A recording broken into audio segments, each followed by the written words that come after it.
रामदास पेठ police स्टेशनच्या हद्दीतून अपहरण झालेल्या 5 वर्षीय चिमुकलीचा छडा लावण्यात रामदास पेठ पोलिसांना यश आलं। अवघ्या 24 तासात उपहृत चिमुकली मुलगी तिच्या आईच्या कुशीत विसावली। अकोट फैल स्थित बाबूनगर मधील एका महिलेच्या घरातून मुलीला ताब्यात घेण्यात आलं। या प्रकरणी अपहरण करणाऱ्या महिलेला पोलिसांनी अटक केली। जिल्हा न्यायालयासमोर मोकळ्या जागेत उभारलेल्या झोपडीत मुक्कामी असलेल्या रवी मालाकार यांची 5 वर्षाची गुड्डी नामक चिमुकली अंगणात खेळत होती। खेळत असताना ती टिळक पार्क परिसरातील महादेव मंदिराजवळ गेली। ही संधी शोधत आरोपी महिलेने तिला पळवून नेल्याची घटना 5 जानेवारी रोजी दुपारी 2च्या सुमारास घडली होती। घराजवळ मुलगी दिसत नसल्यामुळे घाबरलेल्या कुटुंबियांनी रामदास पेठ पोलीस ठाण्यात धाव घेऊन तक्रार नोंदवली।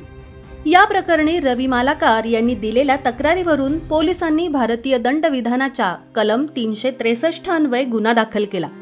परिस्थितीचे गांभीर्य लक्षात घेता पोलीस निरीक्षक मनोज बहुरे, महिला पोलीस उपनिरीक्षक संजीवनी पुंडके यांनी तपासाची सूत्र वेगाने फिरवली। या प्रकरणी सलमा परवीन अकबर शाह उर्फ अंजली रामदास तायडे वय वर्ष 40 या महिलेला अटक करण्यात आली आहे।